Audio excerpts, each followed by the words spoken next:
Bonsoir, mesdames et messieurs. Bonsoir. Bonsoir, monsieur le présentateur. Bonsoir, directeur Gounou. Bonsoir, directeur Toussaint. Bien, nous avons quelques participants ici en salle depuis Cotonou, dans la salle de conférence du programme de renforcement des capacités en évaluation d'impact de l'Afrique de l'Ouest, voici. Et en ligne également, nous avons des participants. Nous avons également des participants en ligne que nous saluons. Et sans plus tarder, nous allons donc commencer ce webinaire qui vise à présenter à discuter un peu de la production et de l'utilisation des évidences dans la conception et la gestion des politiques publiques dans l'espace de l'UMOA, en se focalisant un peu sur la contribution du programme Voici. Nous avons aujourd'hui deux éminents présentateurs. Nous avons M. Abdoulaye Gounou, qui est le chef du bureau d'évaluation des politiques publiques et de l'analyse de l'action gouvernementale, qui est à ma droite ici. M. Gounou, bonsoir. Ça va. Très bien. Merci d'être avec nous. Nous avons ensuite avec nous M. Toussaint Tordeyon. Il est le directeur de la coordination des politiques et des objectifs, des politiques des objectifs de développement durable, ODD. Moi, mon nom est Deo Gracias Mondolo. Je suis le coordonnateur régional du programme Voici. Et sans plus tarder, je vais rapidement présenter un peu la structuration de ce webinaire qui va partir des présentations. Donc, nous avons 3 présentations. Après les présentations, nous allons prendre les questions en salle avec les participants qui sont en salle et ensuite recueillir les questions des participants qui sont en ligne et inviter les présentateurs à bien vouloir répondre aux questions et apporter leurs commentaires. À la suite de cela, nous allons à nouveau ouvrir la discussion à tous les participants ici en salle pour qu'ils puissent partager leurs contributions. Et en ce moment, nous serons déjà à 15 minutes d'épuiser les 90 minutes prévues pour ce webinaire. C'est alors qu'on va donner la possibilité aux présentateurs de pouvoir dire leur mot de fin. Cela étant dit, sans plus tarder, je vais donc inviter M. Gounou à bien vouloir nous présenter nous partager avec nous sa présentation. M. Gounou.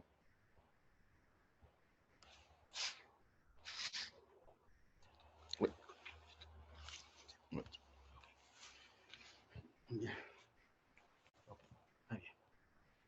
Bonjour collègues et participants intéressés par la question d'évaluation.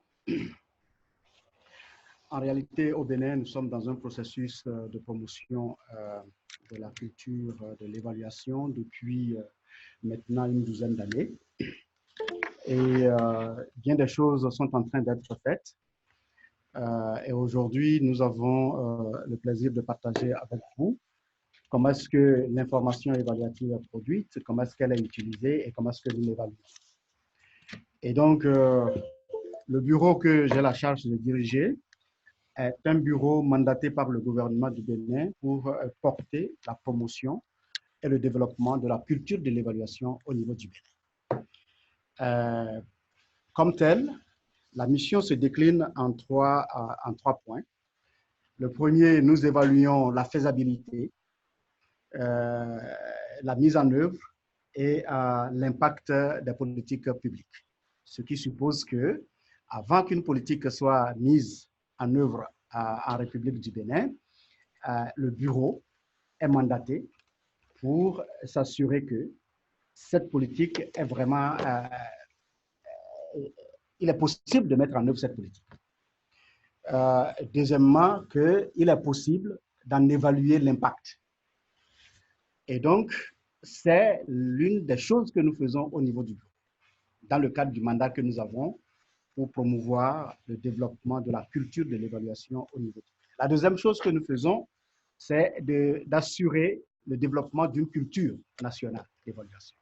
Ça n'est pas toujours évident parce que de 2007 à aujourd'hui, plus de 12 ans, je peux vous assurer que la culture de l'évaluation n'est pas encore une réalité au niveau du Bénin. Nous avons commencé tout doucement à partir d'un ministère depuis 12 ans.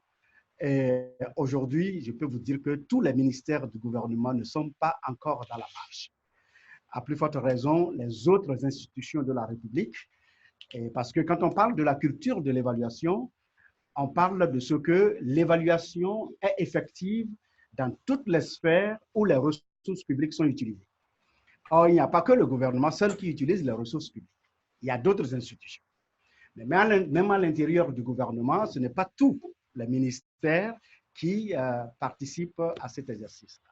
Et la troisième chose que nous faisons pour promouvoir et porter l'évaluation au niveau du Bénin, c'est de créer et de mettre à jour un système d'information intégré sur les conclusions des évaluations que nous faisons et la façon dont ces recommandations-là sont gérées au niveau national. Alors, pour porter cette vision et ce mandat, il y a toute une organisation qui a été mise en place, que je vous projette de cette façon. C'est un peu rébarbatif parce que ça a l'air d'être compliqué, mais ce qu'il faut retenir, au-delà du schéma, c'est qu'il y a le bureau qui joue à peu près un rôle de métronome, autour duquel gravite un certain nombre d'acteurs que nous avons regroupés par centre d'intérêt, tel que c'est fait. Vous verrez la partie verte claire qui concerne toute la partie du gouvernement local. Les gouvernements locaux, c'est ce qu'on entend par les communes, les municipalités. Il y a la partie vert foncé qui est un corps d'acteurs que nous regroupons dans la partie société civile. Il y a la partie rouge qui regroupe les autres institutions de la République, notamment le Parlement, la Cour suprême, la Cour économique et sociale, etc., qui sont des acteurs ou des groupes d'acteurs qui participent de l'animation de l'évaluation au niveau du Bénin. Et maintenant, de l'autre côté, vous avez la partie rouge des ministères centraux, qu'on appelle généralement des ministères qui ont une ascendance sur les autres, notamment le ministère de l'économie et des finances, le ministère du plan et du développement, et, qui, lorsqu'ils prennent des décisions, c'est des décisions qui sont répercutées sur l'ensemble des autres ministères en termes de promotion d'une politique nationale. Et plus en bas ici, nous avons un autre corps d'acteurs qui participent de l'animation de l'évaluation au Bénin. C'est ce qu'on appelle les PTF, les partenaires techniques et financiers. Et de l'autre côté, nous avons les ministères sectoriels qui sont la cheville ouvrière, en fait, de la mise en œuvre de toutes les politiques. Parce que quand la politique est élaborée et que par le ministère du Plan et du Développement et qu'elle est financée, soutenue financièrement par le ministère des Finances, eh bien, ceux qui déploient la politique, c'est les ministères sectoriels. C'est le ministère de la Santé, c'est le ministère de l'Éducation, c'est le ministère du Travail, etc., etc. Et donc, nous avons au centre, le bureau, et vous allez voir que presque toutes les flèches convergent vers le bureau. Tout simplement parce que le bureau se positionne comme un catalyseur de la fonction évaluative au niveau du Bénin et un peu excentré, vous avez quelque chose qu'on a appelé le CNE, qui est le Conseil national de l'évaluation. Ce Conseil national de l'évaluation est en fait l'organe qui régule le fonctionnement du bureau et le fonctionnement de l'ensemble des acteurs. Et donc, voilà comment est-ce qu'au niveau du Bénin, nous sommes organisés pour produire l'information évaluative au niveau national. Alors, une fois que l'information est produite, comment est-ce qu'elle est véhiculée? Comment est-ce que les acteurs de l'évaluation ou les utilisateurs du produit d'évaluation sont informés de cette production d'informations? Eh bien, ce schéma résume à peu près comment est-ce que les choses se passent au niveau national. Vous regardez une fois encore, il y a le bureau qui est quelque part en haut, au centre, et vous verrez que à l'extrême gauche, vous avez des acteurs qui animent le système de l'information, et ces acteurs, ils sont à la fois étatiques et non étatiques. Étatique, c'est l'administration publique, hein, les ministères, les collectivités locales, etc. Des acteurs non étatiques, ça peut être des partenaires techniques et financiers, ça peut être les organisations de la société civile qui font aussi des évaluations et qui produisent l'information sur une politique nationale donnée. Et vous voyez cette flèche qui converge vers le bureau, c'est-à-dire la production d'informations au niveau des acteurs étatiques et non étatiques, est convoyée vers le bureau. Et donc, le bureau, sous l'éclairage du Conseil national de l'évaluation, fait un traitement de ces informations qui viennent des acteurs et produit une note synthétique de prise en charge effective des recommandations ou des trouvailles des évaluations pour que cela soit véhiculé vers le Conseil des ministres, la flèche bleue. Tout ça est renvoyé au niveau du Conseil des ministres pour une prise de décision. Et c'est lorsque la synthèse est passée par le Conseil des ministres et validée que cela devient comme une instruction, comme une loi, comme une décision à appliquer. Dès que l'évaluation est faite et que les recommandations sont élaborées, elles ne sont pas d'office applicables. Il faut que ces recommandations, ces trouvailles d'évaluation fassent l'objet d'un traitement au niveau du bureau et que le bureau transmette le résultat de ce traitement en Conseil des ministres, que le Conseil des ministres comprenne, accepte, valide pour que ça devienne exécutoire. Donc, ça, c'est la première façon de produire et de traiter l'information. Et la deuxième, c'est la ligne qui est en bas. Alors, au niveau de cette ligne, vous avez à l'extrême gauche la production de rapports de suivi de la mise en œuvre des résultats et recommandations issus des évaluations. Alors, ces résultats sont envoyés au niveau des ministères, des deux ministères principaux dont j'ai parlé, c'est-à-dire le ministère du Plan et du Développement et du ministère de l'Économie et des Finances à travers une cellule qu'on appelle le CFF, qui est une cellule de pilotage de tous les programmes économiques et sociaux qui se trouvent au niveau du ministère de l'Économie et des Finances. Et donc, à ce niveau, eux, ils exploitent les rapports de suivi pour, à leur tour, produire une synthèse d'informations qui est envoyée dans un autre cercle qu'on appelle l'instance d'élaboration du rapport de suivi du programme d'action du gouvernement avec en appendice ce qu'on a appelé ici la SRP qui n'existe plus aujourd'hui parce que la SRP entendait la stratégie de croissance de la réduction de la pauvreté. Aujourd'hui, nous sommes dans une logique où on ne veut plus réduire la pauvreté, hein, on ne veut plus réduire ça, et donc on veut même sortir la notion de pauvreté de notre langage. Et donc, ce programme est aujourd'hui appelé le programme, comment vous appelez ça, PC2D, le programme de croissance et de développement durable.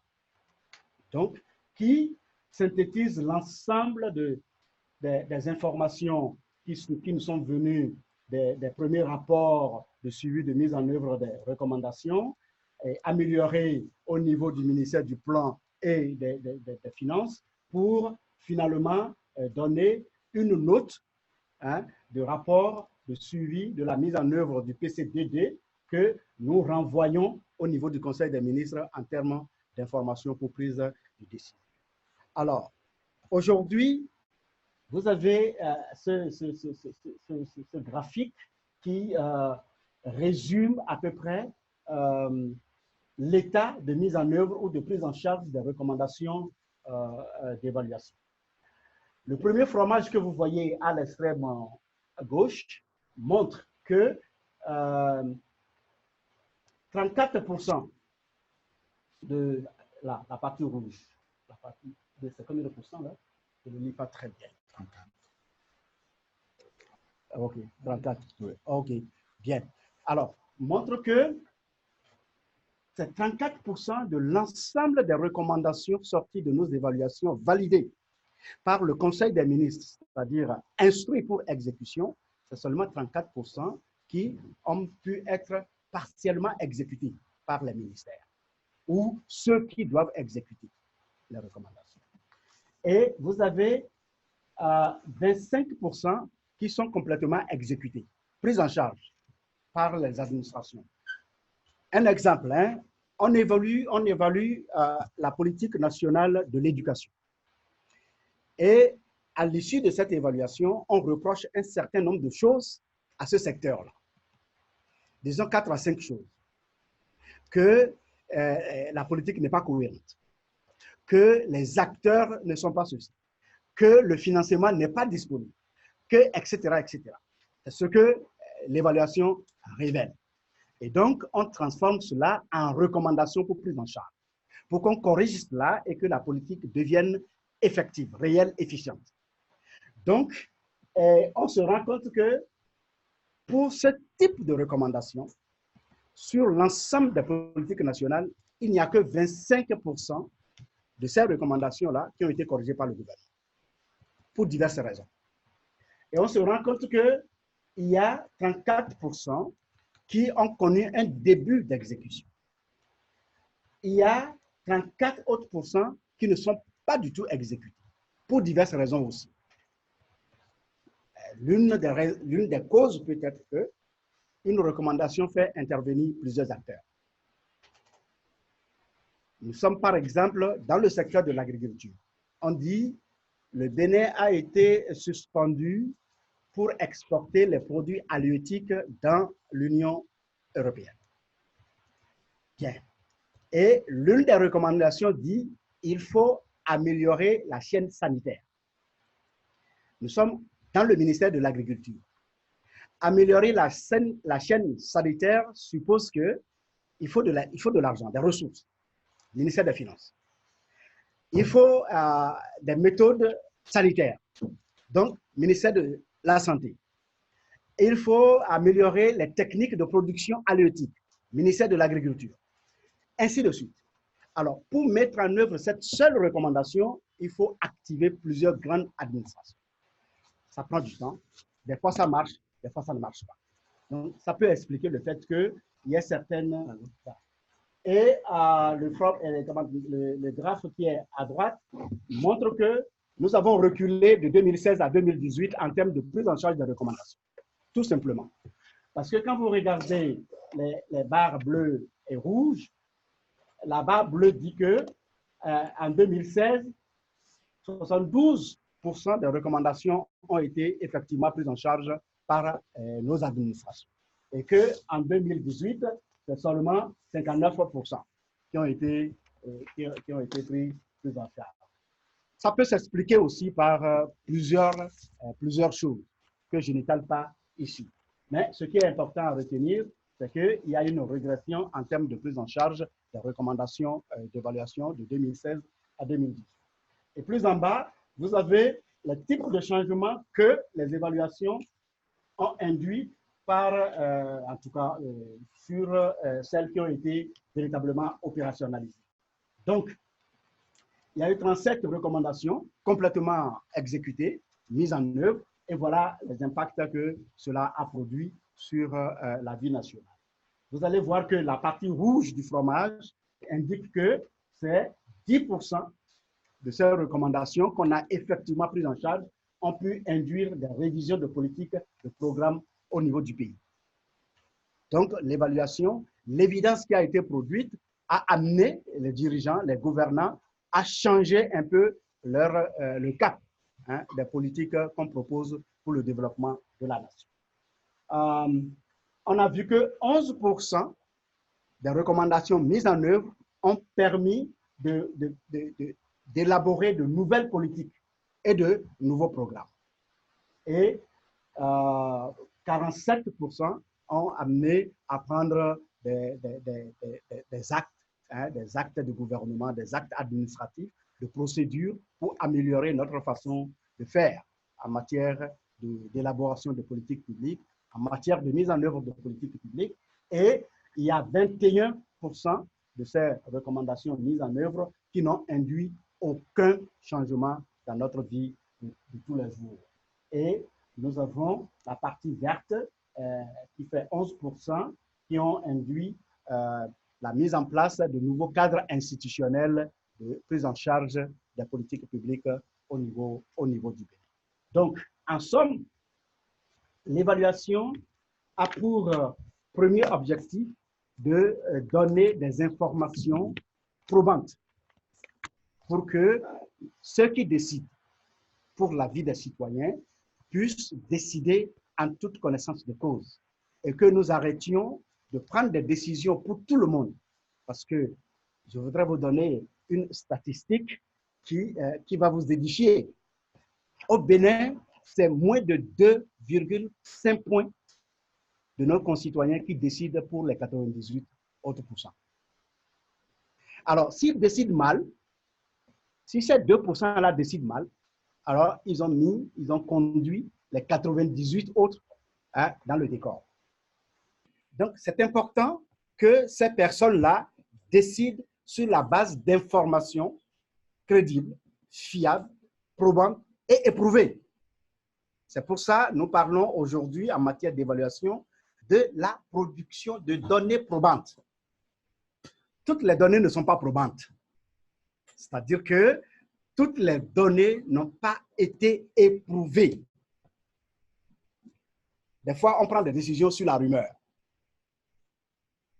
Des fois, on prend aussi des décisions sur l'opinion. Il suffit qu'un groupe de gens dise que dans telle région du pays, il n'y a pas de l'eau. Alors, parce que ça se dit dans les réseaux sociaux, il n'y a pas de l'eau dans cette région, le gouvernement conçoit un programme de l'eau dans cette région. Mais à la réalité, ce n'est pas parce qu'il n'y a pas de l'eau dans la région que les gens ont des maladies diarrhéiques. Le problème est peut-être ailleurs. Il n'y a que l'évaluation qui peut amener à découvrir et comprendre le pourquoi vraiment les gens ont de la maladie diarrhéique dans cette région. Est-ce que c'est vraiment dû à l'eau ou à l'absence de l'eau? Parce que vous avez vu dans ce pays, on a construit des puits à grands diamètres dans des régions et pourtant, les femmes continuent d'aller à la rivière.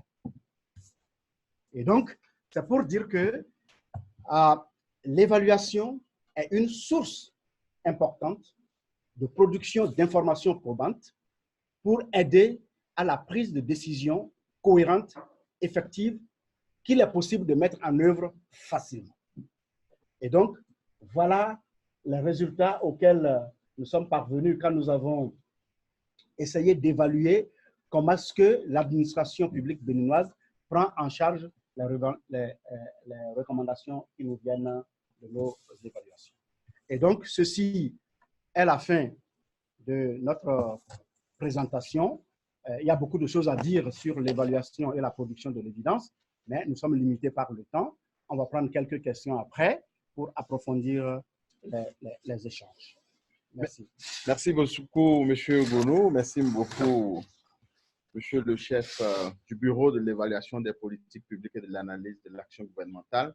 Chers participants ici en salle, chers participants en ligne, vous comprenez avec moi que le défi ou les défis liés à l'évaluation, avant qu'on les aborde, nous avons certainement besoin de prendre conscience des efforts qui se font déjà par les pays, notamment dans l'Afrique, dans l'espace de l'UEMOA.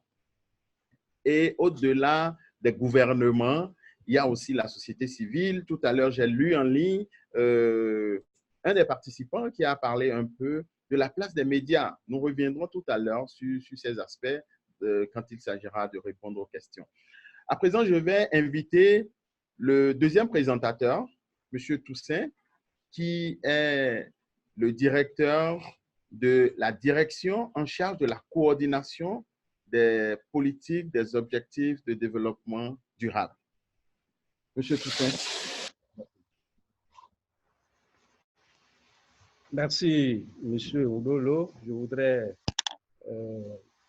saluer les collègues et tous ceux qui ont porté un intérêt à cette communication et préciser que je ne suis qu'un directeur par intérim sur les questions de la coordination des politiques des ODD.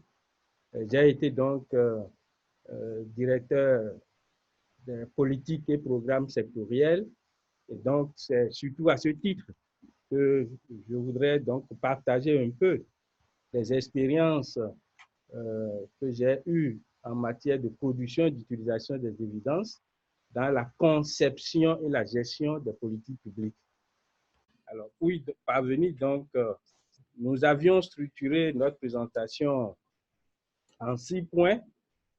Outre l'introduction, on ne saurait parler, n'est-ce pas, des évidences sans faire un diagnostic, même si le temps ne nous permet pas un diagnostic léger du système statistique du pays, et de parler, n'est-ce pas, de la démarche des expériences de formulation de politiques publiques dans la sous-région et au Bénin, puisque c'est ce qui est demandé.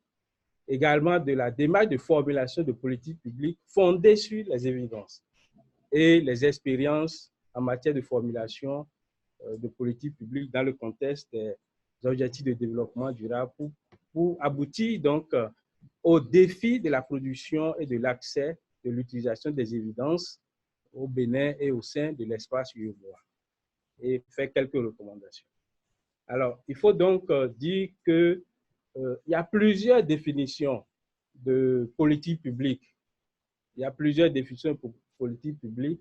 Je voudrais citer celle-là que j'ai tirée du guide d'évaluation des politiques au Bénin, des politiques publiques au Bénin, qui dit une politique publique est un ensemble d'activités orientées vers la situation de problèmes publics dans l'environnement et ce, par des acteurs politiques dont les relations sont structurées, le tout évoluant dans le temps. Alors, vous comprenez qu'une politique publique, il est nécessaire que le besoin soit exprimé et que ce soit l'objet d'un acteur public ou d'un gouvernement public qui ait le désir, n'est-ce pas, de régler ce problème. D'autres disent que aussi, agir ou ne pas agir, c'est également un choix de politique publique. Alors, la notion de données probantes implique une référence importante à la causalité et à la preuve. C'est ce que nous dit le concept en termes de revue. Et la preuve, c'est quoi? La preuve est considérée ordinairement utilisée pour décrire une chose qui permet d'en prouver une autre. Je vous dis, quand vous avez un lac qui est gelé complètement, vous avez la preuve qu'il fait excessivement froid. Quand vous êtes au cadran de votre véhicule et que vous voyez dans une agglomération, vous êtes l'aiguille de vitesse est à 150, c'est la preuve que vous faites un excès de vitesse. Donc, c'est de ça qu'il s'agit. Et donc, on ne saurait parler de données probantes sans des indicateurs fiables, des indicateurs de qualité et sans toucher, n'est-ce pas, l'analyse du système statistique de notre pays et de l'ensemble de la sous-région. Alors, c'est pour ça que nous avions essayé de faire une synthèse rapide en tenant compte de ce qui se passe au Bénin, mais également de l'espace UEMOA pour voir un peu les forces et les faiblesses de notre système statistique. Il est évident que dans la plupart de nos pays de l'UEMOA, nous avons donc un institut ou une structure quand même qui s'occupe de la production des données statistiques. Et donc, cela constitue une force. Nous avons donc des dispositifs de système national d'information. Il y a d'énormes progrès qui ont été donc enregistrés également sur les questions de statistiques. Vous avez au sein de l'UEMOA aujourd'hui des indices, des indicateurs qui sont harmonisés. Les critères de convergence, vous savez que c'est au sein de l'UEMOA, donc c'est des données sur lesquelles les méthodologies de calcul sont connues et qui permettent, n'est-ce pas, une comparabilité de ces indicateurs au niveau de l'espace UEMOA et qui conduisent donc à la prise de décision. Il y a également donc la création et le fonctionnement du Conseil national de la statistique et l'existence des comptes nationaux de manière générale, un peu dans tous les pays. Mais il faut noter toujours que des faiblesses existent au niveau de l'appareil statistique, du système statistique. On note quand même une faible utilisation des données pour la prise de décision, celui qui m'a précédé l'a dit. On note la non-disponibilité des données en temps réel. Si vous prenez même le recensement général de la population, combien de pays respectent régulièrement la périodicité de collecte de ces données et des enquêtes ordinaires que nos instituts font, est-ce que la périodicité est respectée de collecte? Nous avons un faible financement des activités de la statistique et l'inexistence de données probantes, n'est-ce pas, dans certains secteurs clés, et donc une absence de politique de communication également sur la diffusion des données probantes. Alors, dans tous les cas, on a besoin, pour concevoir une politique publique, on a besoin des données. Et il y a une démarche, n'est-ce pas, d'élaboration des politiques publiques.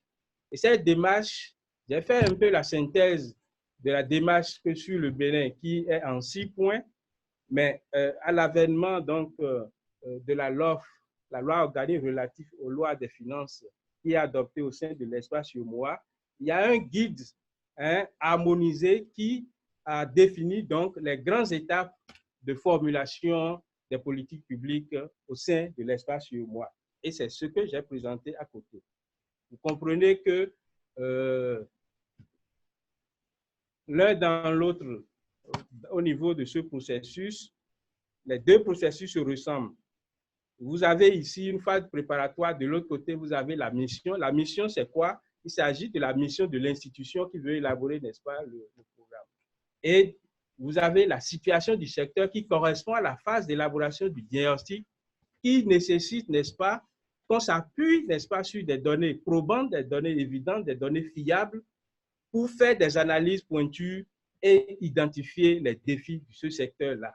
C'est donc sur cette base qu'on pourra formuler des orientations, une vision, définir des options stratégiques et un mécanisme de suivi et évaluation doit être mis en œuvre, mis en place également pour suivre les indicateurs et voir si nous allons atteindre, n'est-ce pas, les objectifs qu'on s'est fixés dans ce document de politique publique.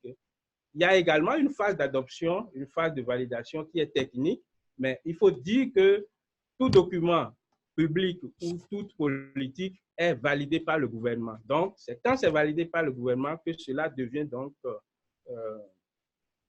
un document public et engage, n'est-ce pas, la responsabilité de l'autorité qui l'a validé et doit être mise en œuvre.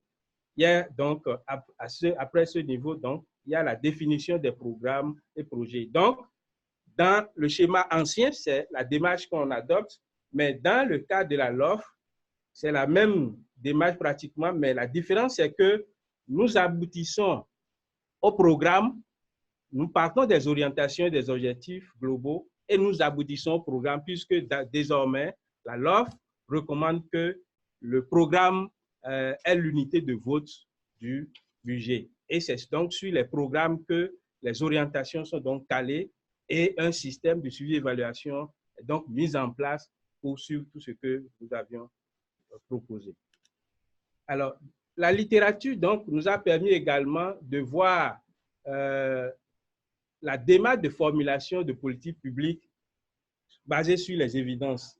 Si vous regardez les 5 points énumérés, présenter un état initial de la question, identifier la littérature scientifique et organiser les informations, déterminer les informations pertinentes pour caractériser et répondre à la question en utilisant des données existantes, déterminer les meilleurs programmes et interventions, développer les plans d'action et les implémenter, évaluer les programmes et politiques mis en œuvre.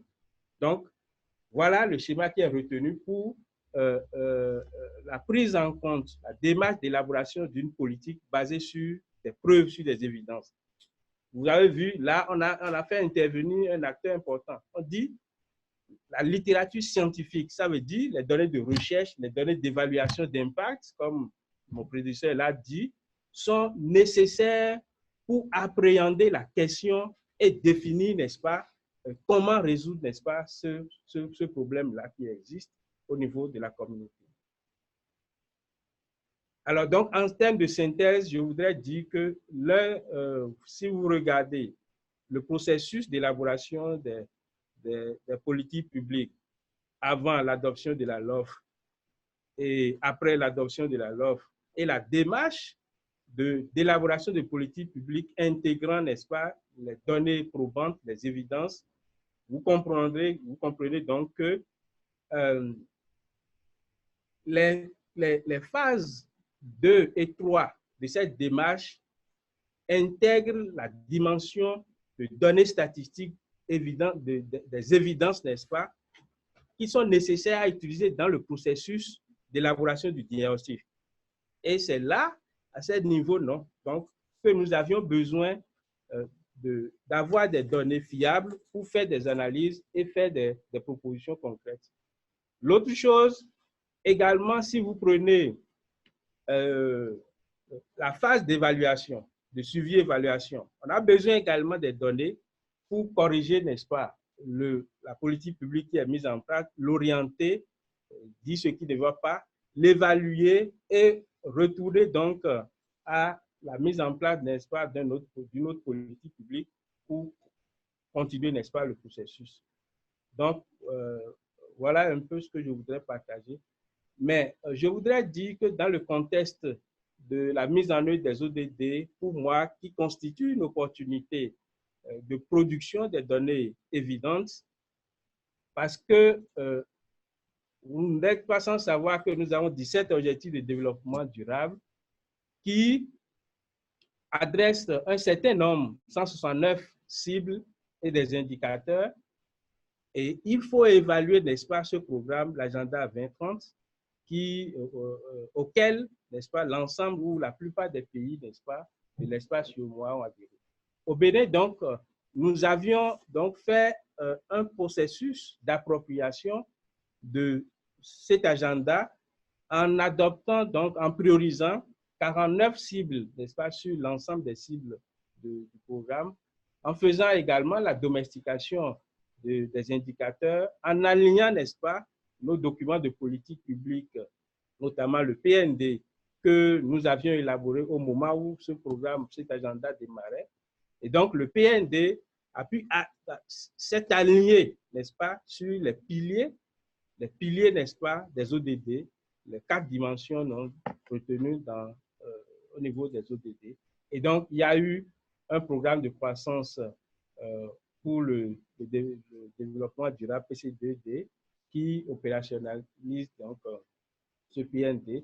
Le même exercice donc d'alignement a été fait au niveau des politiques sectorielles, des plans de développement communal, du PAG, ainsi de suite. Donc pour nous, il y a donc une révolution statistique qui s'opère au niveau du pays et pour suivre, n'est-ce pas, tout ça, il est important et au regard des documents qui ont été élaborés, mis en place, notamment une batterie d'indicateurs avec des méthodes de calcul, il est important donc de mettre en place un système de suivi, évaluation, que nous appelons donc la plateforme Monitoring, Evaluation and Reporting, la plateforme MER, qui est donc le suivi, évaluation, le reporting, dont nous avions donc copié un peu du Centre africain des ODD qui est à Kigali, où le Bénin donc fait partie des pays pionniers qui veulent expérimenter cette plateforme-là qui sera mise en place.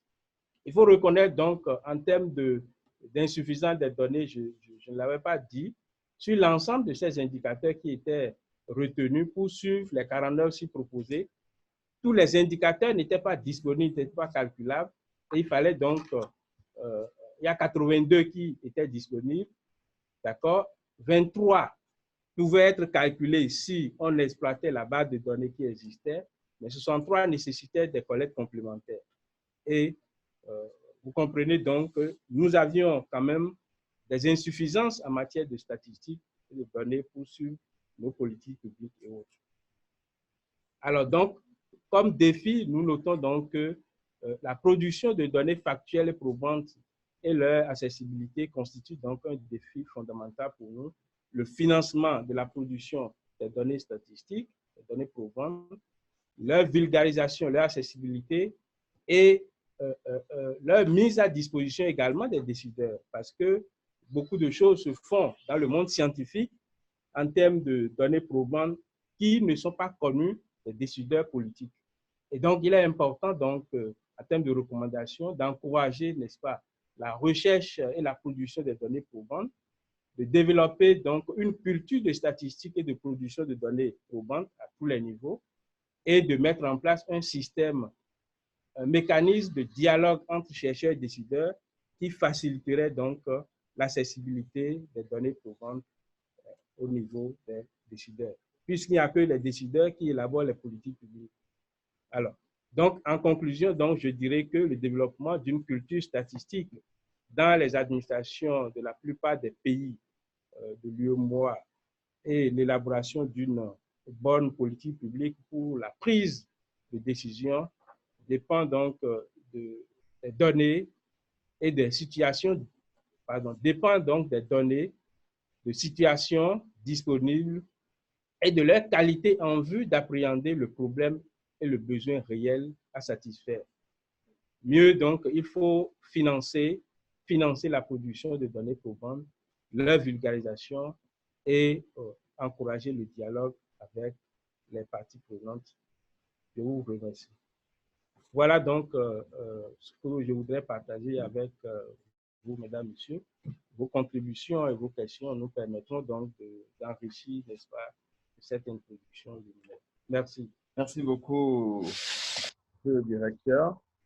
Et évidemment, quand nous vous écoutons, on se rend compte que après la présentation du chef du bureau de l'évaluation des politiques publiques, la dimension opérationnelle est bien prise en compte par votre présentation. Et nous voyons la perspective de la conception, de la mise en œuvre, ainsi que les défis qui s'affichent devant tout le monde, mais également les mesures prises, notamment à prendre du Centre africain des ODD, développer une batterie d'indicateurs, mais se rendre aussi à l'évidence des défis, notamment liés au financement, liés aux capacités, liés à la prise en charge des statistiques et à la dissémination des productions scientifiques. Je pense que les participants en ligne sont en train de poser de très belles questions, des questions qui vont enrichir davantage les discussions. Les participants en salle également, je constate que ça prend note. Tout à l'heure, nous allons ouvrir les échanges. Après la troisième présentation, qui est ma présentation, de ce point de vue, je vais parler un peu de la contribution du programme de renforcement des capacités en évaluation d'impact de l'Afrique de l'Ouest. Quels sont les efforts que nous faisons pour accompagner cet effort, cette thématique de l'évaluation des évidences, de l'amélioration des politiques publiques. Mais pour commencer, je vais bien indiquer que le programme WASSI est un programme qui est conçu et mis en œuvre par 3IE en partenariat avec le gouvernement du Bénin pour le bien des 8 pays de l'UEMOA.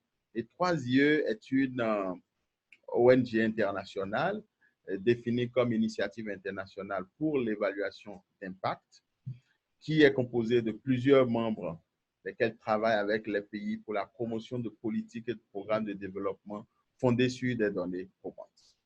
3IE finance, produit, assure la qualité et synthétise des preuves rigoureuses de l'effectivité du développement. Toujours dans la même dynamique, nous soutenons les évaluations et les revues qui examinent ce qui fonctionne, pour qui est-ce que ça fonctionne, pourquoi, sur quelle base apprécie-t-on cela, à quel coût, et ceci se fait dans les pays à revenus faibles et revenus intermédiaires. 3IE a de bureaux à Washington, à Londres et à Delhi. Et toujours dans la démarche de 3IE, ce que l'institution fait, c'est de travailler avec des chercheurs, des politiques, les gouvernements, des institutions internationales et bien d'autres, dans le but de produire des connaissances à partir des évaluations d'impact, dont la qualité est caractérisée par cette rigueur scientifique, à partir aussi des revues systématiques, des synthèses d'évidence, des cartographies de résultats de recherche, etc. L'institution travaille aussi à renforcer les capacités techniques, les capacités d'utilisation des évidences dans la formulation et la gestion des politiques publiques. Et le troisième point, pour ne me limiter qu'à ça, est de contribuer à la création du savoir qui est mis dans le domaine public. À ce jour, les dernières statistiques que j'ai sous la main indiquent que 3IE a financé, conduit avec l'appui des chercheurs, bien sûr, jusqu'à terme, plus de 260 études d'évaluation d'impact, 41 revues systématiques.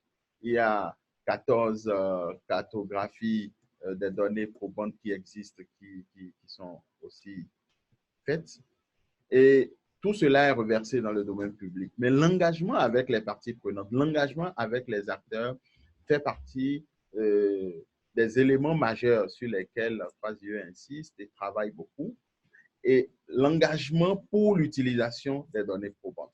Parce qu'au-delà de la production, comme l'a mentionné le directeur Toussaint tout à l'heure, il est indispensable de trouver le mécanisme par lequel les acteurs se sentent concernés et prennent en charge cette production dans la perspective de l'utiliser. Pour ce faire, 3IE travaille beaucoup à accompagner l'analyse de contexte, l'analyse des risques, utilisation des données probantes dans la formulation des objectifs, déjà des études en amont. Parce que si dans la formulation des objectifs des études en amont, les parties prenantes ne se retrouvent pas, nous comprenons qu'en aval, la prise en compte ou l'utilisation de ces résultats ne serait pas une réalité. Mais pour bien faire tout ceci, il est indispensable d'analyser les parties prenantes, de les comprendre, de savoir quelles sont leurs capacités, les influences que ces parties prenantes ont dans les écosystèmes d'évaluation dans lesquels elles évoluent. Et de ce point de vue ou de cet exercice, développer des plans d'engagement avec les acteurs de la société civile, les acteurs au niveau du gouvernement, les acteurs au niveau des parlements, etc. Et la communication reste et demeure un élément fondamental dans tout ceci. Si tout cela converge, évidemment, pour s'assurer que ça converge effectivement, il y a lieu de développer des plans de suivi, il y a lieu de développer des approches de partage d'expérience afin que ce qui se fait au Bénin puisse être partagé avec les autres pays de l'UEMOA qui pourront en apprendre aussi pour mieux concevoir et mettre en œuvre leur politique. De cet effort d'engagement, de partenariat, d'échange avec les gouvernements et les autres acteurs des politiques publiques, le programme WASSI est né. Le programme WASSI, qui est donc le programme de renforcement des capacités d'évaluation d'impact en Afrique de l'Ouest, au sens large.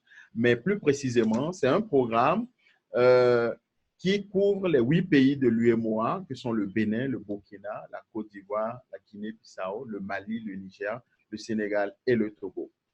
Et ces objectifs, dans cette première phase qui dure 3 ans, se décline en termes de renforcement des capacités pour produire et utiliser les évaluations d'impact rigoureuses.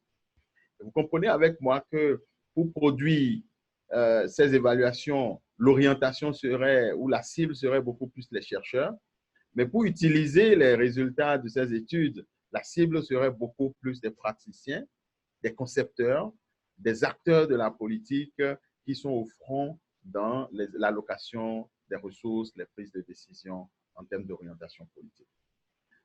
Le deuxième objectif majeur que le programme WASSI vise, c'est d'établir un mécanisme de financement régional pour les évaluations d'impact, mais au sens large, pour la production des évidences, au sens large.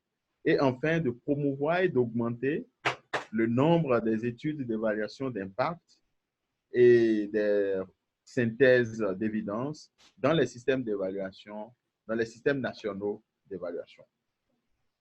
Tout ceci se fait avec, actuellement avec l'appui financier de la commission de l'UMOA, de la Fondation Hewlett, de la BOAD et des efforts de mobilisation de ressources continues pour s'assurer que les acteurs qui interviennent dans la sous-région de l'UMOA participent à financer le programme et que leurs préoccupations sont également prises en compte.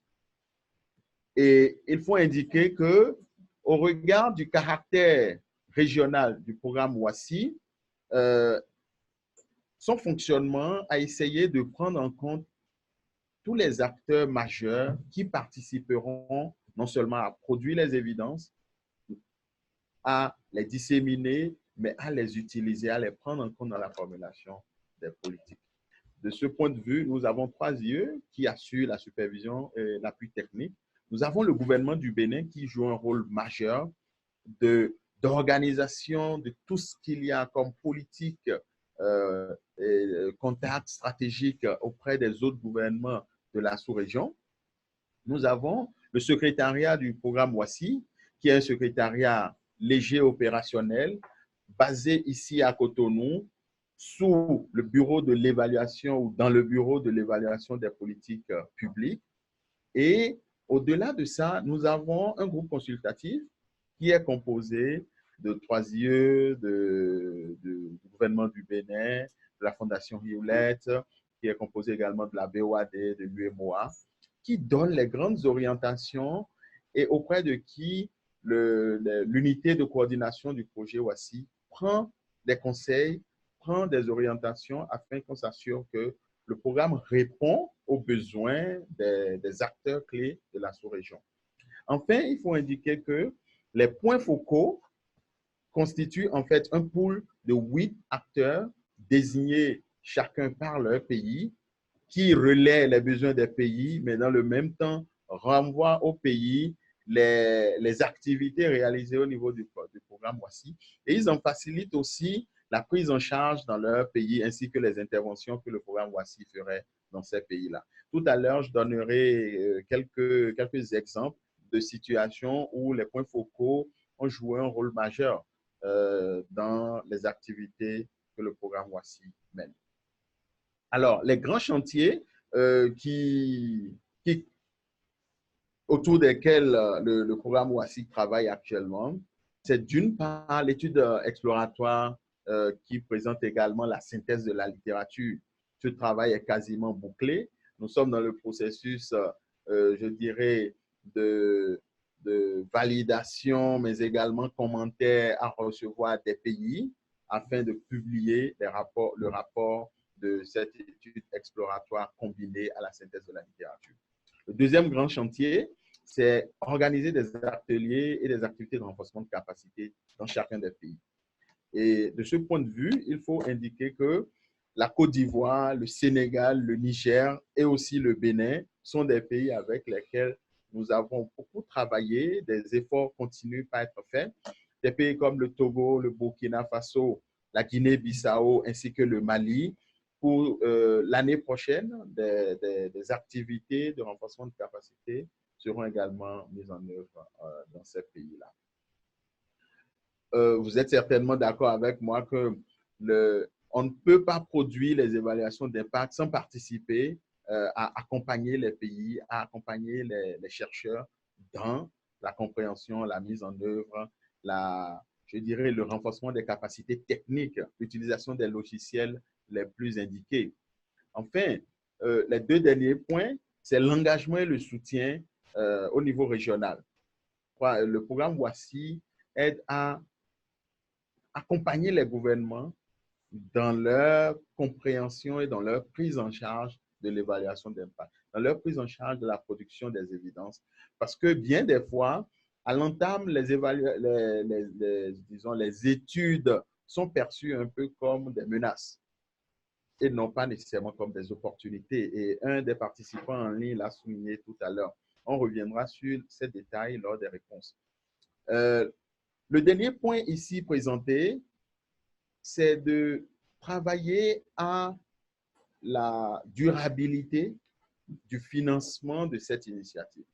C'est dans cette perspective que le programme WASSI travaille notamment avec les institutions régionales que sont la BOAD, la commission de l'UEMOA, sous la conduite du gouvernement du Bénin, qui est en contact avec les autres gouvernements, pour créer le fonds régional pour l'évaluation.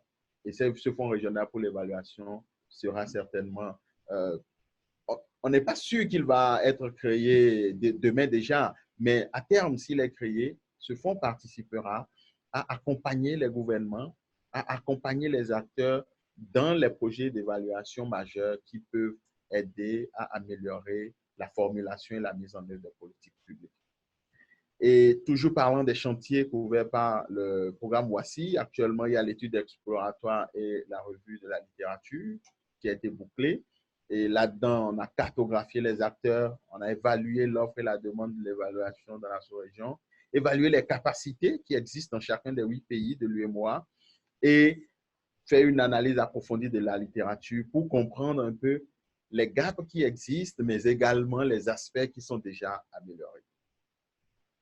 Bien, actuellement, en matière de renforcement de capacité, la plus récente qui a été organisée fut avec le ministère du Plan de la Côte d'Ivoire, qui a pu mobiliser tous les ministères du gouvernement ivoirien, ainsi que la Cour des comptes, dans une même salle où les hauts fonctionnaires de l'État ont participé pendant une semaine à un atelier sur les évaluations d'impact et la prise en charge des recommandations issues des études d'évaluation pour améliorer l'environnement des politiques et la gestion de ces politiques. Actuellement, nous travaillons avec le ministère du Plan du Niger pour organiser dans le dernier trimestre de l'année, on prévoit autour du mois d'octobre, un grand atelier de renforcement de capacité allant dans le même sens que ce qui a été fait à Abidjan, destiné aux hauts cadres qui participent aux prises de décision. La même initiative, la même démarche avec le Sénégal. En décembre, on est en train de prévoir conduire cette activité au niveau du Sénégal. Et l'année prochaine, les efforts vont continuer pour couvrir tous les pays de la sous-région. Ce sont là, en quelques points, les activités que le programme WASSI entreprend, ce que le programme WASSI a pour objectif d'atteindre et aussi comment est-ce qu'il a été conçu et comment est-ce qu'il est en train d'être géré. Je vais m'en arrêter là, remercier les participants ici en salle pour votre attention, mais également les participants en ligne. Et pour la suite, je vais indiquer un peu l'organisation en place.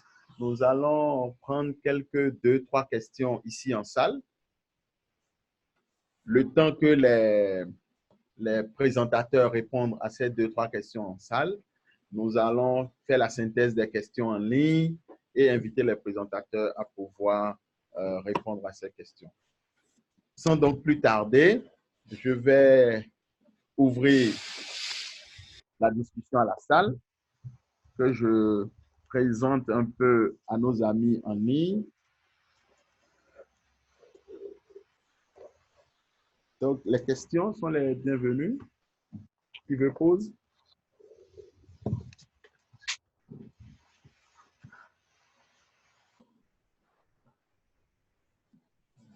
Oui, allez-y. Oui. Je voudrais savoir, la question s'adresse au premier communicateur. Je voudrais savoir, après 12 années d'expérience, d'évaluation de la politique publique, je voudrais savoir fondamentalement quelles sont les insuffisances, les manquements qui ont été observés dans l'ensemble des évaluations qui ont été effectuées pour que véritablement nous allons vers un renforcement des capacités de ceux qui sont chargés, n'est-ce pas, de formuler cette politique. Donc, c'est très important. Cette évaluation est censée tout se faire. Donc, est-ce qu'aujourd'hui, après cette insuffisance, le bureau a mis en place des dispositifs que tout à l'heure, je disais, comme quelqu'un est revenu là-dessus. Il y a un guide, malgré tout, il y a un guide d'élaboration qui existe.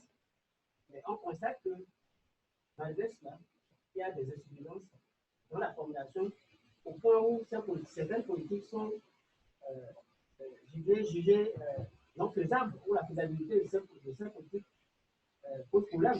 Donc, je voudrais savoir fondamentalement quelles sont les dispositions ou les mesures qui sont prises pour corriger cette situation. Merci beaucoup pour votre question. Je vais prendre une deuxième question. Oui, madame.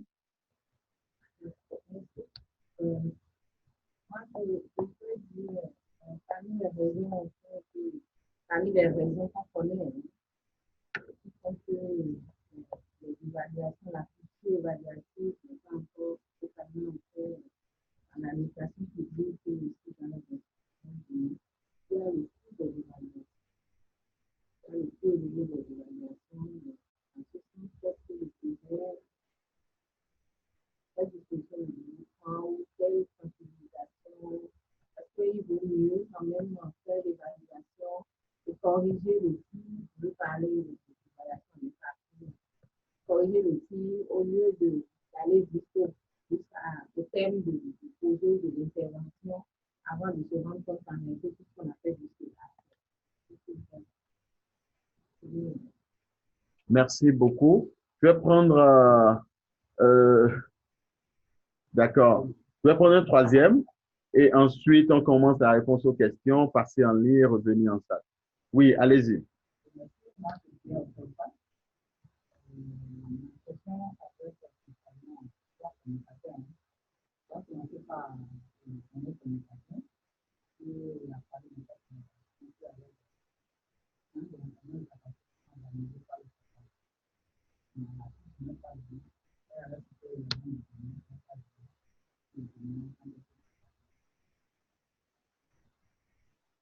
Deuxième chose, par rapport à la première présentation, est-ce que comprendre le rôle majeur que vous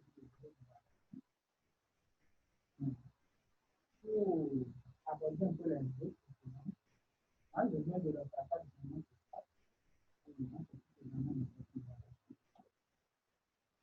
nous avons plusieurs études, nous avons analysé, je ne sens pas encore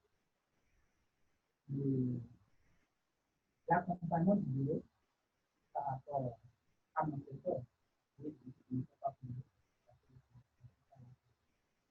Parce que il y a des mesures qui sont prises par le gouvernement concernant le système sanitaire. Nous, on a envie de donner aussi un peu comme ça, voir réellement la perception des acteurs sur le terrain par rapport à ça. Et le comité qui a travaillé sur la réforme, était vraiment d'accord et ils ont une vision non linéaire sur le programme d'accompagnement. Pour des raisons de financement, parce que tout à l'heure, madame, je suis à la vie, l'évaluation coûte extrêmement cher. Et non, du coup, quand on a dit d'utiliser cette pièce, aujourd'hui, les gens m'ont demandé, comme au bureau, est-ce qu'on ne va pas y arriver à nous montrer par rapport à chaque domaine, à chaque secteur. Là, ça pourrait vraiment nous aider. Et puis, ma question s'appelle comment est-ce que nous pouvons capitaliser tout ce qui est fait en termes de politique de programme, pas les jeunes internationaux qui sont c'est vraiment un il travaille sur le terrain et ça fois, on n'a pas capitalisé. C'est ça que même plusieurs langues interviennent sur les mêmes thématiques, dans les mêmes localités. Et le problème persiste toujours. Parce que les students des données commencent certainement et voilà, autant de choses. Et pour celui, ça s'adresse un peu à plusieurs communicateurs. Ça parlé de la culture des statistiques, de l'utilisation des statistiques. Aujourd'hui, je pense que la création de CNS pour valider les rapports du ça reste un problème, mais ça pèse également sur le coût de l'évaluation. Parce que les consultants ont dit aujourd'hui tablés, donc avec 500 000 pour l'équipe, et ce n'était pas gagné d'avance pour leur offre. Ça fait tout l'évaluation. Voilà un peu ce que d'abord, à d'autres questions qui sont Merci beaucoup pour les diverses questions posées. Je comprends l'intérêt de toute la salle et le fait que nous avons encore beaucoup de questions en attente.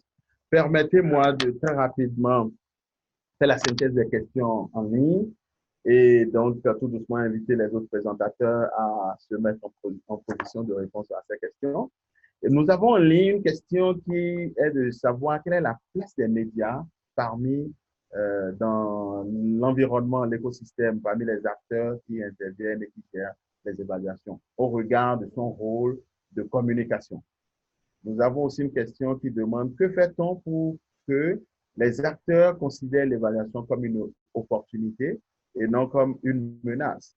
Une autre question est de savoir que fait-on pour renforcer les capacités en évaluation d'impact.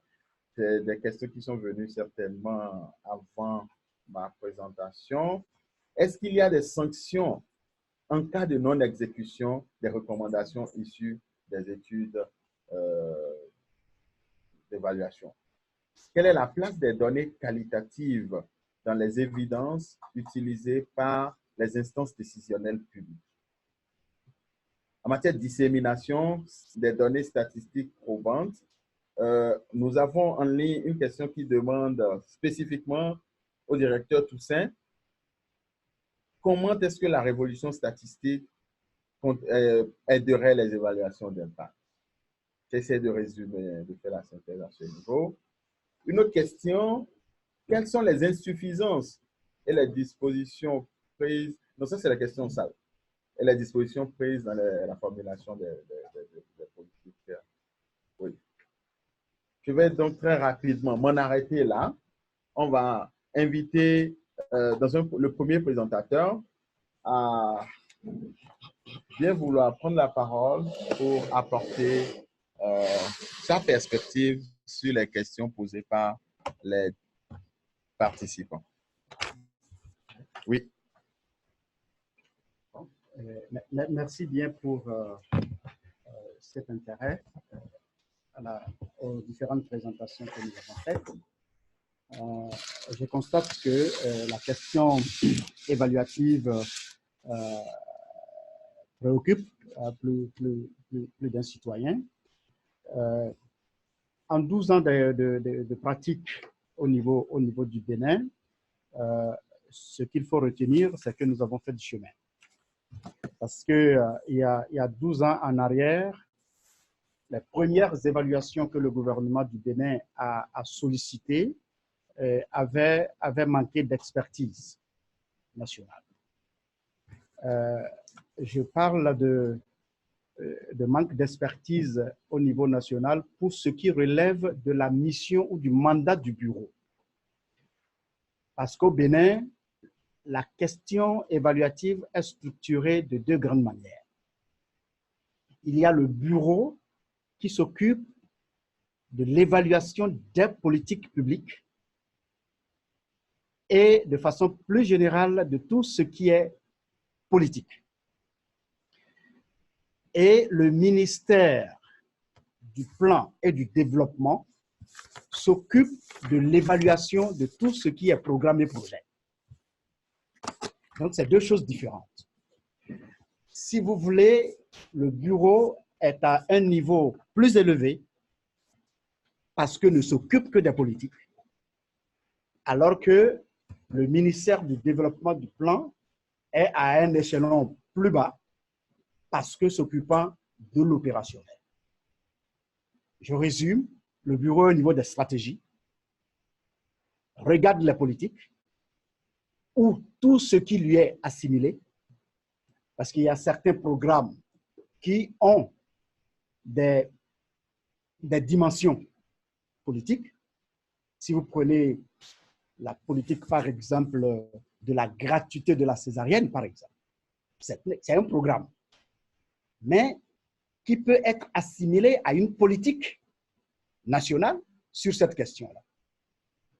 Il y a des programmes comme ça. On en a un certain nombre. Le programme des microfinances, ça peut être perçu comme une politique de lutte contre la pauvreté. Donc, tout ce qui relève des politiques relève du bureau. Mais tout ce qui relève de la déclinaison des politiques en activité, c'est-à-dire programmes et projets, relève du ministère du Développement.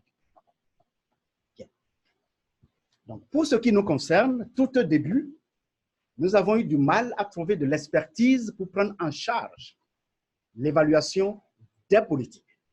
Parce que ce à quoi nous sommes habitués, c'est l'évaluation des projets et des programmes. Et donc, quand vous demandez à l'expert de vous évaluer une politique, il utilise les instruments d'évaluation d'un programme et d'un projet pour vous analyser une politique. La première génération de nos évaluations était de faible qualité.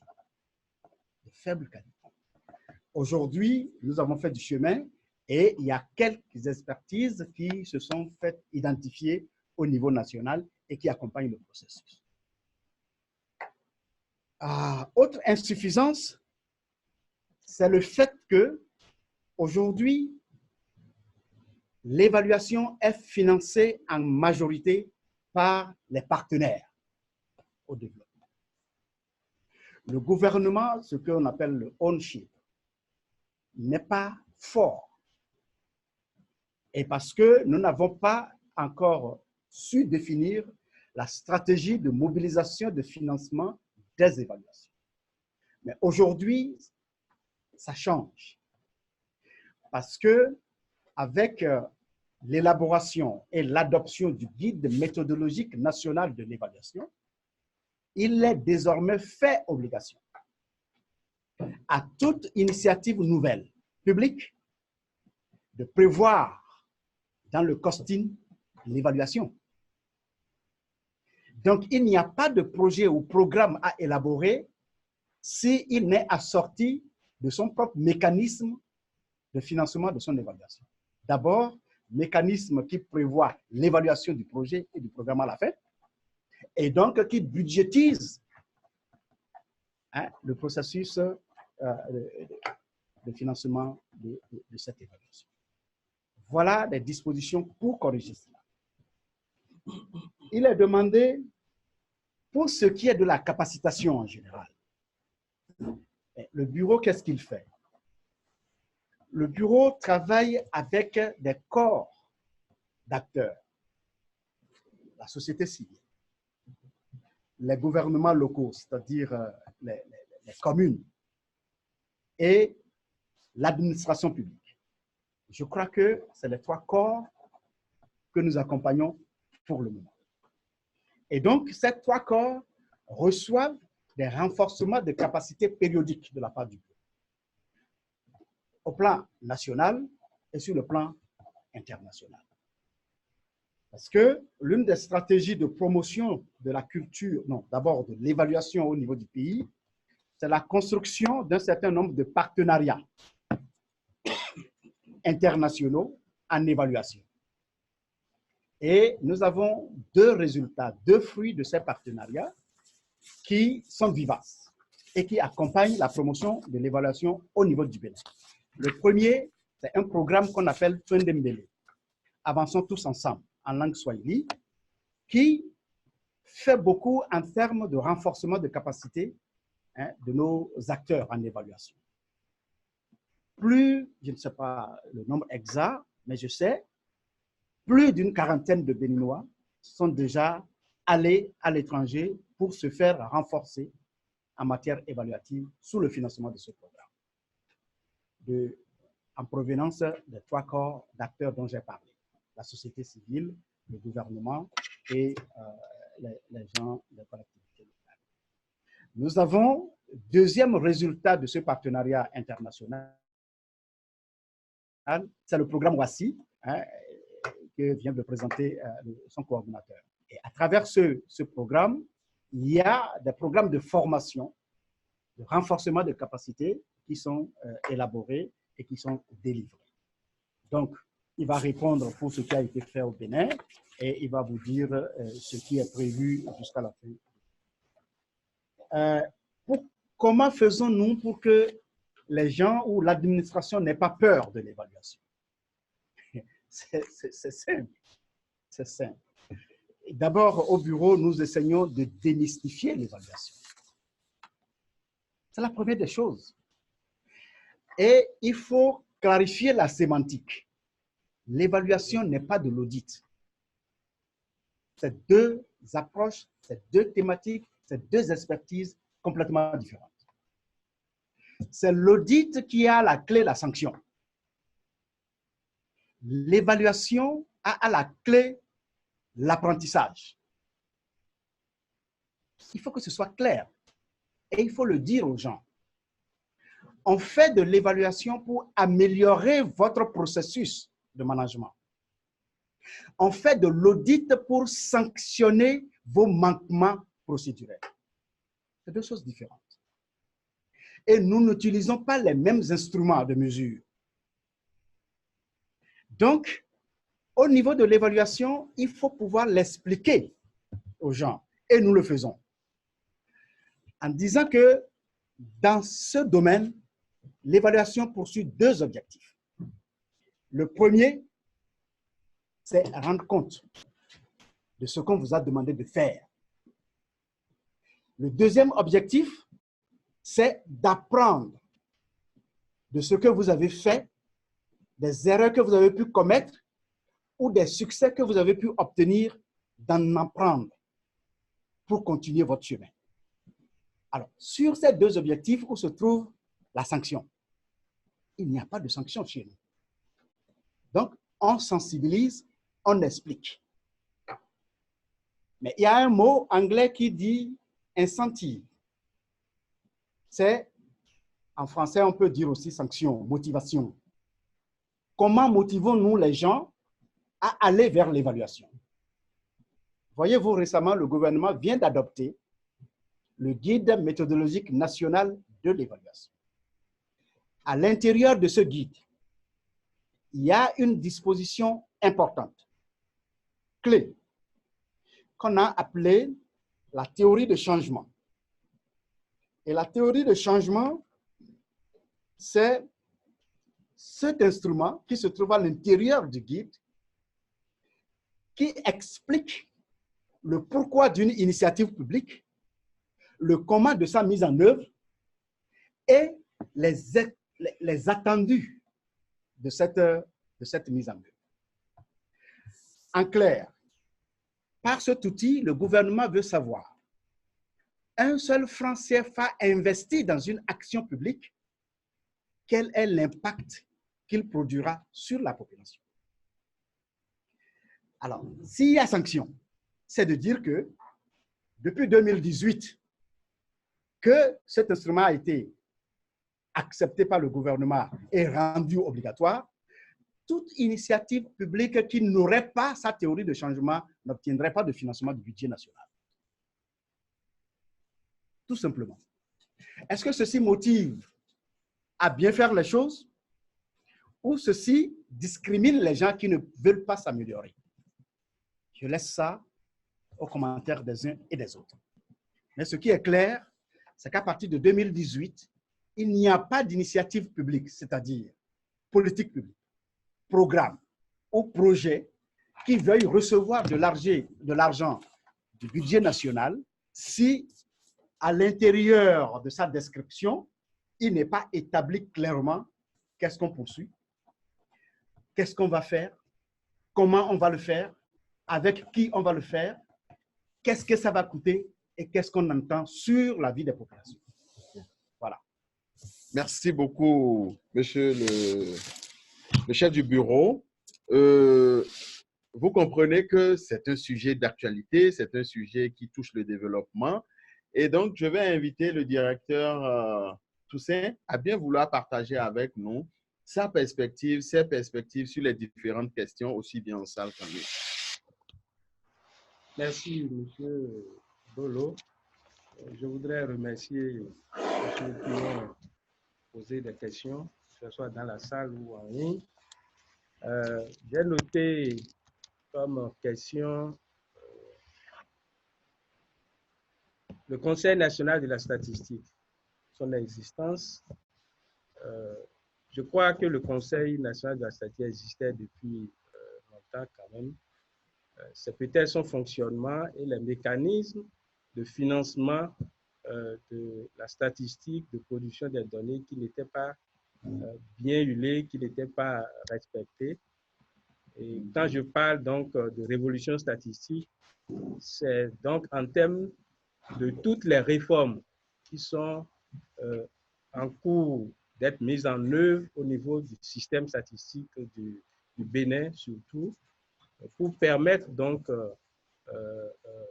la circulation de l'information, la collecte en temps réel et la mise en ligne, n'est-ce pas, de presque toutes les données et même une désagrégation, n'est-ce pas, des données pour permettre donc de mieux appréhender les situations au niveau du pays.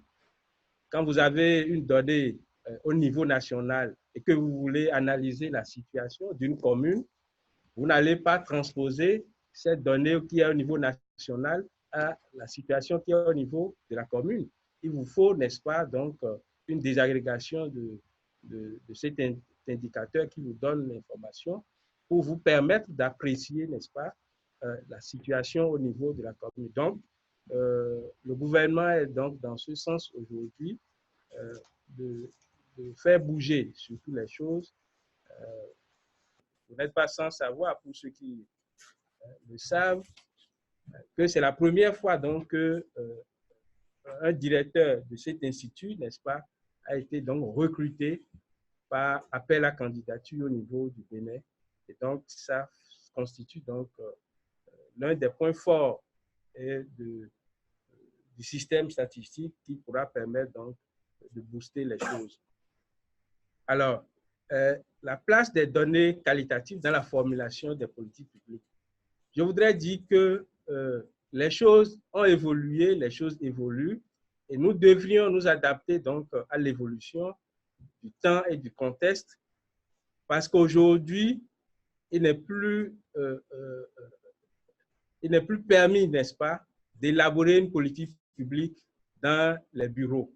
Il faut donc la participation citoyenne, il faut donc impliquer donc les acteurs concernés à tous les niveaux pour recueillir, n'est-ce pas, leur avis, leurs aspirations, que ce soit des documents de politique publique ou des projets, programmes. C'est fondamental de faire l'analyse de situation et de mieux cerner, n'est-ce pas, les causes du problème. Puisque tant que nous ne maîtrisons pas les causes du problème, on ne peut pas s'attaquer aux effets du problème. Et c'est quand nous le faisons de cette manière. Et donc, l'approche qualitative est vivement recommandée dans le processus d'élaboration des politiques, tant que l'approche quantitative. Également, je voudrais, oui, révolution statistique, j'en ai déjà parlé. Comment la révolution statistique va contribuer à aider l'évaluation d'impact. Vous savez, l'évaluation d'impact, surtout des interventions de manière, si je prends les projets, programmes, des politiques publiques qui s'adressent directement aux populations, à un groupe cible, s'attache surtout aux effets et aux impacts. Alors, quand nous mettons en place une intervention publique, le directeur du bureau de l'évaluation des politiques publiques l'a dit, nous faisons surtout l'évaluation des projets, programmes de performance, c'est-à-dire l'évaluation de performance en réalité. Mais l'évaluation d'impact va au-delà des extrants et des effets que nous avons. Cela suppose quoi? Cela suppose que nous ayons des données déjà à la conception de cette politique publique. Nous ayons des données fiables, de qualité, qui puissent nous dire l'analyse de situation, mieux nous permettre de faire l'analyse de situation. Et donc, au suivi et à l'évaluation, qu'on puisse s'assurer que c'est réellement cette intervention qui a été mise en œuvre, qui a permis d'opérer les changements obtenus à l'évaluation d'impact. Puisqu'il a parlé de théorie de changement, la théorie du changement nous dit, si vous faites telle action, quel est le changement que cela produirait? À quel résultat allons-nous amener? Quelle est la situation nouvelle à laquelle les bénéficiaires vont se retrouver? Et donc, si nous n'avons pas, dès le départ, des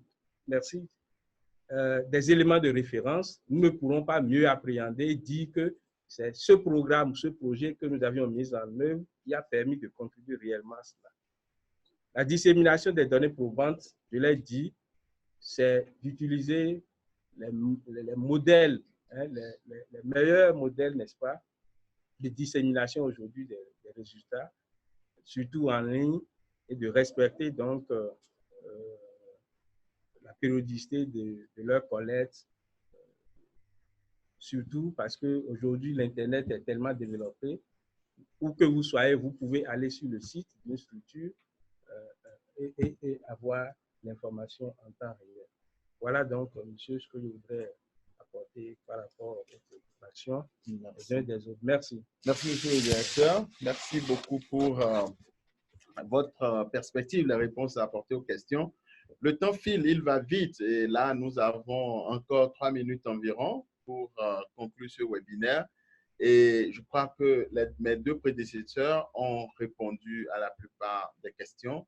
C'est une question qui persiste ou une réponse que je veux bien ajouter. C'est que le programme WASSI a organisé en janvier dernier, la conférence régionale sur l'évaluation d'impact en Afrique de l'Ouest. Et cette conférence a été l'occasion, c'était la première d'ailleurs en tant que telle, et ça a été l'occasion de renforcer les capacités au pays, également dans la sous-région, puisque les acteurs étaient venus d'un peu partout. Mais le programme a beaucoup travaillé avec le Bureau de l'évaluation des politiques publiques lors des journées béninoises de l'évaluation. En marge durant cette période, des activités de renforcement de capacité ont été organisées. Et nous continuons par travailler avec Twende Mbele, le programme Twende Mbele, avec le PEP pour accompagner les efforts dans notre sous-région. ID Insight, nous avons aussi le centre CLEAR, ou les centres CLEAR, notamment CLEAR Afrique francophone qui est basé à Dakar et CLEAR Afrique anglophone qui est basé en Afrique du Sud.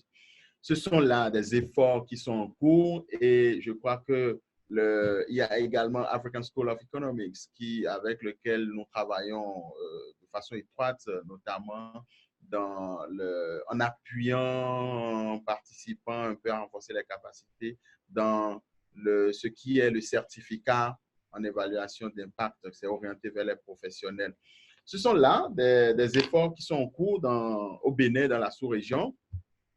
Malheureusement, nous n'avons pas davantage de temps pour discuter de tout, surtout avec nos amis qui sont en ligne, mais les questions sont bien documentées et nous allons essayer de produire un petit document qui apporte des réponses aux questions. Et ce document sera mis sur le site, sur la page du programme WASSI, qui est porté par 3IE et c'est en ligne. Il est 15h30 au Bénin, 14h30 en temps universel. C'est donc le moment de remercier les uns et les autres. Les participants en salle peuvent encore rester un peu pour que nous évacuions des questions qui vont être brûlantes. Quant aux participants en ligne, c'est le moment de les remercier et d'inviter aussi nos deux autres présentateurs à pouvoir dire un mot de remerciement. Merci, monsieur Lolo. Je voudrais donc remercier tous les participants en ligne qui ont accordé de prix donc, à cette thématique et qui nous ont suivis. Je voudrais les rassurer que la documentation sera mise à leur disposition. Et nous essayerons donc de fournir l'essentiel des questions qui nous parviendront et, pour satisfaire leurs préoccupations. Merci. Merci beaucoup.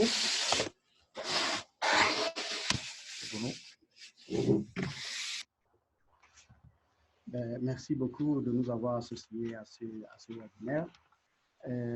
Ce que je voudrais dire pour conclure les propos que j'ai eus cet après-midi ici, c'est de dire que le processus d'institutionnalisation est un processus de longue haleine. Ça ne se décrète pas et ça ne se construit pas en quelques 2 ou 3 années. Ça prend du temps et ça prend beaucoup d'énergie. Et donc, le Bénin fait son petit bonhomme de chemin sur cette question. Nous sommes conscients que nous n'avons pas encore tout réalisé. Nous avons des chantiers en cours. L'un de ces chantiers, c'est le renforcement de capacités des acteurs nationaux pour porter la thématique. Et sur ce chantier, nous avons établi un certain nombre de partenariats avec le monde universitaire. Donc, le bureau s'est associé avec l'École nationale d'administration du Bénin pour développer un curriculum sur l'évaluation. Ça doit être un curriculum sur 2 ans ou 3 ans pour faire un master en évaluation de politique publique. Pour des professionnels, c'est-à-dire ceux qui n'ont pas suffisamment de temps à consacrer aux études parce qu'ils sont déjà dans la vie active, le bureau travaille avec un certain nombre d'instituts privés et publics pour développer des certificats de 2 semaines. Parce que un des auditeurs en ligne a demandé quelle est la place des VOPS. Les VOPS, c'est des évaluateurs émergents, en fait. C'est la jeunesse qui s'intéresse aux questions évaluatives. Qu'est-ce qu'on fait avec ces personnes? Ce qu'on fait avec ces personnes-là, c'est de leur donner un parchemin professionnel qui leur permette d'agir pour le métier. Parce que de plus en plus, les gens vont vous demander dans vos soumissions à consultation, quelle est la preuve que vous savez faire ce métier-là. Et donc, tout le monde, nos aînés, ont appris ça sur le tas. Il n'y a pas de diplôme d'évaluateur avant. Donc, aujourd'hui, on donne l'opportunité à la jeunesse, aux VOPS, de produire un papier dans leur offre qu'ils sont vraiment professionnels de cette question au moment de compétir. Donc, voilà globalement ce que nous sommes en train de faire. Comme le dit le coordinateur, pour ceux qui sont en salle, nous sommes disposés pour nous étendre beaucoup plus sur les questions. Pour ceux qui sont en ligne, nous allons contribuer par écrit sur le document que la coordination de WASI va mettre en ligne pour eux. Merci bien. Merci, monsieur le directeur. Merci aux uns et aux autres pour le temps consacré. Comme je l'ai écrit dans les échanges en ligne, là, nous sommes à la fin de ce webinaire. C'est un grand plaisir. Les échanges continuent en ligne. Notamment, vous pouvez toujours poser vos questions. Et nous allons simplement se souhaiter une bonne suite de journée partout et n'importe où vous vous situez. À très bientôt donc. Merci.